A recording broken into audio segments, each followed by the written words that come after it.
I'm Matt Cleathermos and I'm back. Today I'm going to talk about some sword and sorcery movies. So I'm going to do two-part videos on sword and sorcery movies. Sword and sorcery fantasy action adventure movies. First off, my favorite genre, one of my favorite genres of fantasy is sword and sorcery action adventure. Okay, the likes of Conan and all of that, and you know, I can talk about my favorites. I own them real quick.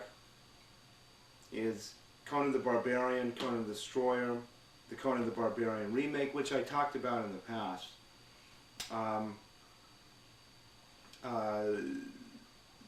Fire and Ice, and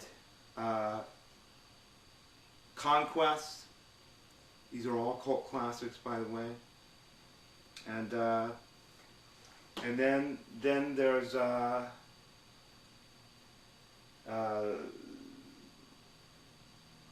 let me think here if I'm leaving anyone out.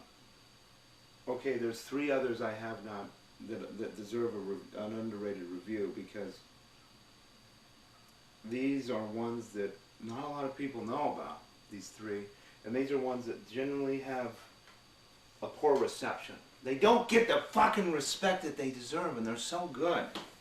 Okay, and when I think of sword and good action adventure fantasy sword and sorcery movies, I do not think of Deathstalker. Okay, fuck Deathstalker. That's a piece of shit. Okay, but I'm gonna the ones I'm gonna talk about is Beastmaster and Beastmaster 3, and I don't have the packaging for these. These are hard to come by, actually, which I just have them here, like so. These are burnt off the internet. Burnt to DVD, downloaded off the internet. Beastmaster and Beastmaster 3. Now Beastmaster, I have no visual aids either, so before the video I'll just put some theatrical posters up before the video. You know, cheapy way to do a movie review, because I don't want to get sued for copyright. Okay, this copyright thing's out of control. I think they should be more lenient about it. I'm paying tribute to these fucking movies, for fuck's sake. Beastmaster came out in 1982, and it stars, I'm going to cheat because I'm under a little stress, so I'm going to try my best. It stars Mark Singer, Tanya Roberts, Rip Torn, and John Amos, and that has an approximate runtime of 1 hour and 58 minutes, and it's rated PG-13. Now, it came out in 1982, which actually it came out the same year Conan the Barbarian came out, the original, in 1982. And basically the plot of the movie is this, basically there's this character named Dar, and Dar's family was murdered by this evil tyrant, which I don't recall his name, but Dar's family is murdered by this evil tyrant, and he's basically, through the act of sorcery, he is basically his body is transferred into the body of an ox. So the ox gives birth to a human child that has this mythical connection to animals and able to communicate telepathically. So they call him the Beastmaster. And he's got this wild tattoo on his hand that's shaped like a tomb. I could draw it on my hand, I guess, and put my hand up and show it if I wanted to, I guess. Basically, Dar grows up and he trains to be this great warrior. It's a very pagan movie. I'm pagan, so this shit's personal, okay? Beastmaster, I love animals, I love nature. I'm not really crazy about what humans do to animals, the cruelty, the mistreatment of animals.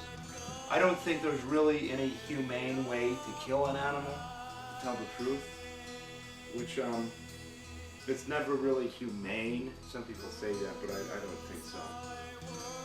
And I think, well, you know, if I'm going to be some superheroes, I'm probably going to be one of those pagan superheroes. I'm either going to be Conan, or I'm going to be Dar, the Beastmaster, or I'm going to be He-Man. So I'm going to be, you know, this is fucking personal, okay? His family is murdered by this tyrant, and he wants to get revenge. But he has his animals aid him in his quest. A black panther, or a black tiger, a rare breed of black tiger. Obviously you think, well, the black tiger probably mated, you know, there was a tiger that mated with a panther, so it's like a black tiger, which, it's like this rare breed. It's very rare. And then there's two ferrets, Poto and Kodo. And there's a hawk. He calls up to the hawk, and the hawk lands on his shoulder. You know, I love that. You know, I wish I had, if I had friends, probably most of them would be animals. I mean, I can't even make any perfect human friends. So I just have animals as friends. And actually, coincidentally, you know, why is it personal? Well, one, I'm pagan. Two, I love nature and animals. Three, I hate it when people are cruel to animals. It's like, well, I could see myself being that character. And he's a pretty hardcore guy, but he's also a big softy, you know. I love nature, I love animals, I love women. Tanya Roberts, whoo! You know, she looks really good in that. She's actually a redhead. I thought she was blonde, but she dyed her hair blonde for the James Bond movie A View to a Kill, which Tanya Roberts was in Charlie's Angels, and she was in Beastmaster, and I'm sure that the guy that directed James Bond View to a Kill saw Charlie's Angels, and he saw Beastmaster, and he saw what kind of performance Tanya Roberts was capable of. But she's naturally a redhead, and for the longest time I thought she was a blonde, but she just bleached blonde her hair, so that's pretty interesting. And, you know, pagan women are usually, you know, the mythos is they have very pale skin and red hair, or blonde hair, or dark ravenous hair. You know, or they can have dark skin, you know, so it's kind of, you know, it's kind of an ancient race of people. They have a certain way. But that's basically how it is. And this movie, the direction by it's directed by Don Coscarelli, which Don Coscarelli is the master of horror. He's primarily known for directing horror movies. This is a movie where he got tired of doing horror, and he wanted to do something out of the genre. He's done a lot of out-of-the-genre films, and he's primarily known for horror, but I'd recognize him as a director as a whole because he directed Phantasm and Phantasm 2 and Phantasm 3 and Phantasm 4, Oblivion, also known as Phantasm Oblivion, because some people like to forget the third one happened. I'm kind of one of those that do. To me, there's only 3 Phantasms, and that's Phantasm, Phantasm 2, and Phantasm Oblivion. And he also directed Bubba Hotep, and he's known, like I said, primarily for the horror movies that he directed, and he did do a comedy movie. I don't remember the name of it. I think it was called like Kenny and Company, which he did do some out-of-genre movies. He didn't just do all horror, and some people think that he just does all horror, but he's done some, you know, Kenny and Company, which was decent, was not too bad. That was a good family movie. That was kind of a kids movie, and which I've never seen, Kenny and Company. I'd like to. I usually don't watch kids movies, but some of those old 1970s, 1980s kids movies, some of those are pretty good. And he also directed Survival Quest, which is a kind of an action adventure, survival, wilderness survival movie, which I dug. You know, I'm into the whole wilderness survival stuff, kind of. So that was a nice movie to watch. Good casting. But in the early '80s, he had already done. You know, he's a director. I mean, he's a guy that he directs a range of different genres of movies, and I think that people recognize him as a horror director, but I think he should be recognized of these other genres too. And you know, Beastmaster was directed by Don Coscarelli, and which was superbly directed. This is a masterful, epic masterpiece. I mean, it's, you want to think about the two most epic American sword and sorcery fantasy movies ever made, it would certainly be Conan the Barbarian and Beastmaster. And it's just wild that those two came out in the same year in the action-adventure sword and sorcery fantasy genre. There were so many that came out of the 80s. You could think of some of the other ones that I could think of would be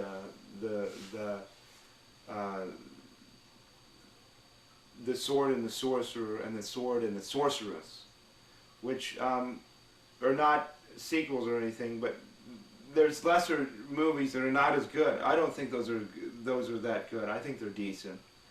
You know, that are basically kind of rip-offs of Beastmaster. Deathstalker comes to mind too. I mean, that was absolutely horrible. And so there was some that were just a fucking mess. They were crap. I mean, it's like, what the fuck were they doing when they made that? Obviously, they weren't.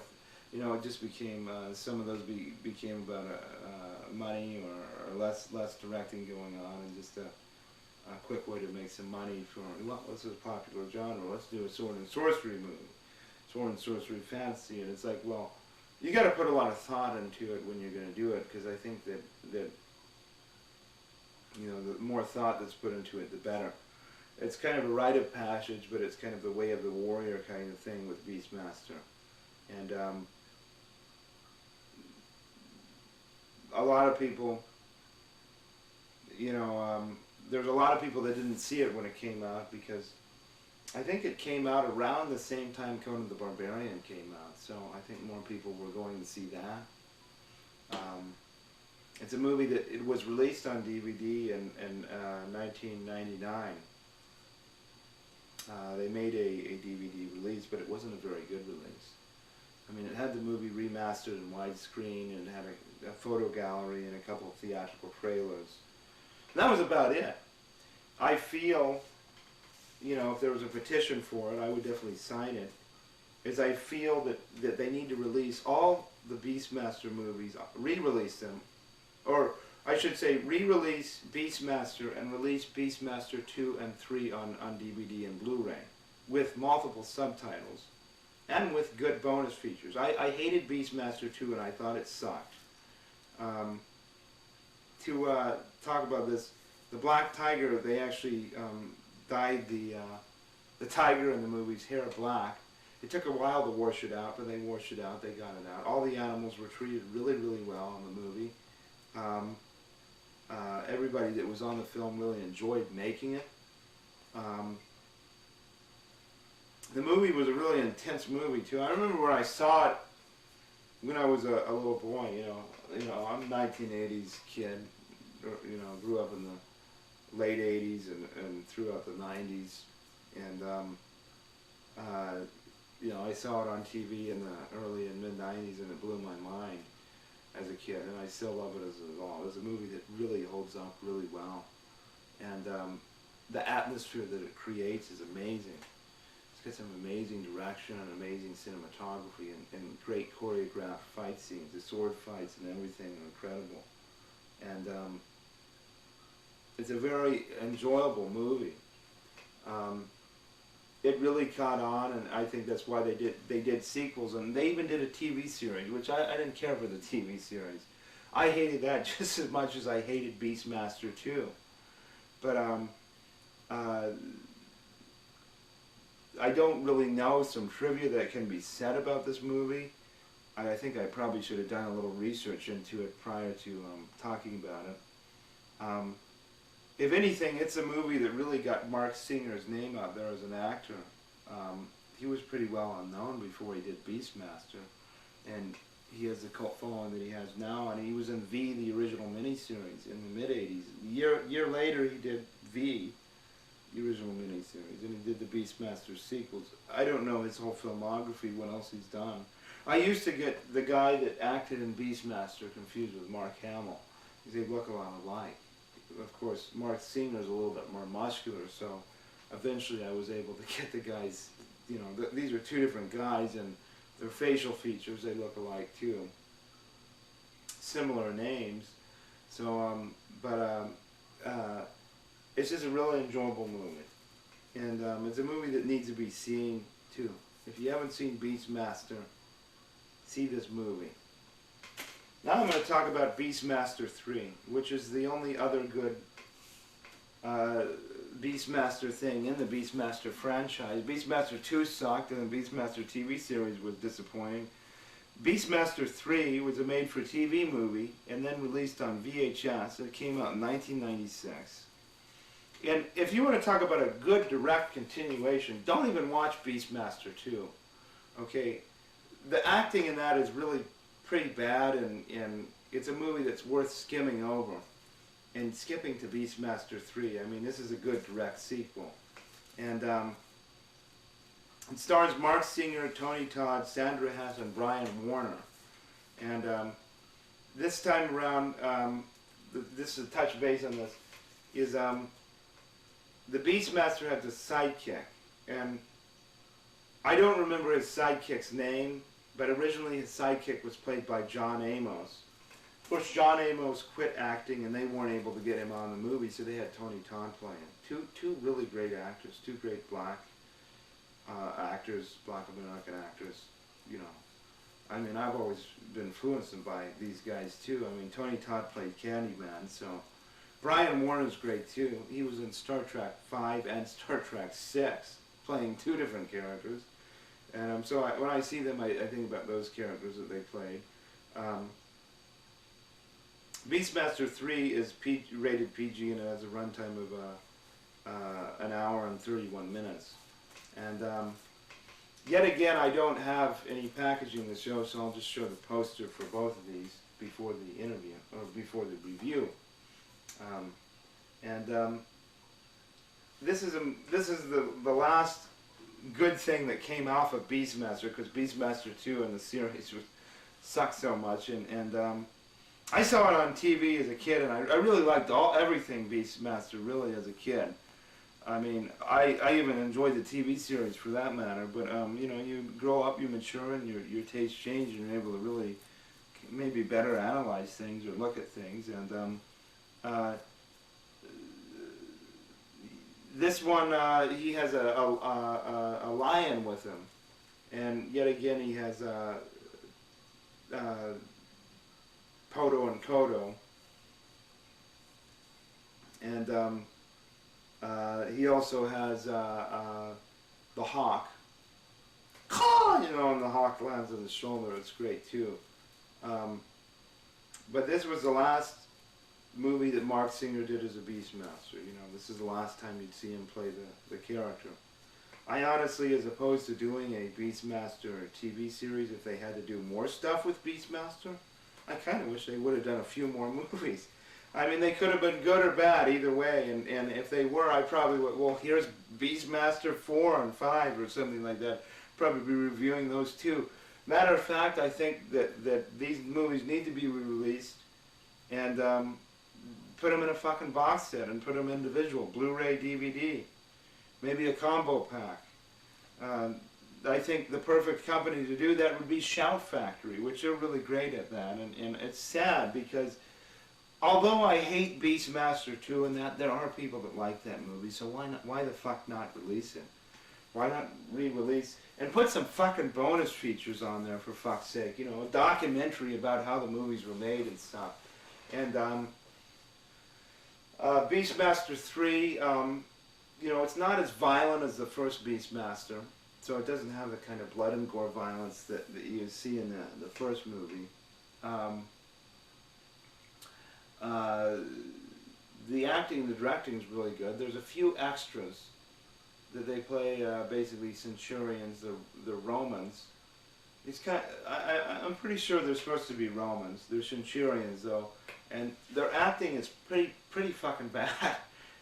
Some of those extras in Beastmaster 3, they really didn't have a lot of acting experience. But that can happen with any movie, really, with extras where they'll give a performance that might not be that good, and maybe no one instructed them on what they wanted out of their performance, perhaps, too.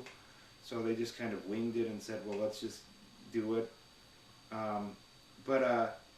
Yeah, you know, this is kind of a lackluster review, but there's not a lot of trivia on these movies, so if I had some trivia to go off of, I would give the trivia, but I really don't. But I just had to mention these movies and talk about them a little bit. This is pretty settled reviews. I mean, they're not as in depth either. It's much like the review for Star Wars Revenge of the Sith, which I did a while back. But this pretty much sums up my reviews for Beastmaster and Beastmaster 3. I will say this about Beastmaster 3 as well. I felt like the monster in it, Baraxis, is the name of the monster. I felt like it could have looked better. I think it was a little laughable at times. But other than that, Beastmaster 3 is really good. I like the atmosphere that it creates and the use of music, and I felt like it did a pretty good job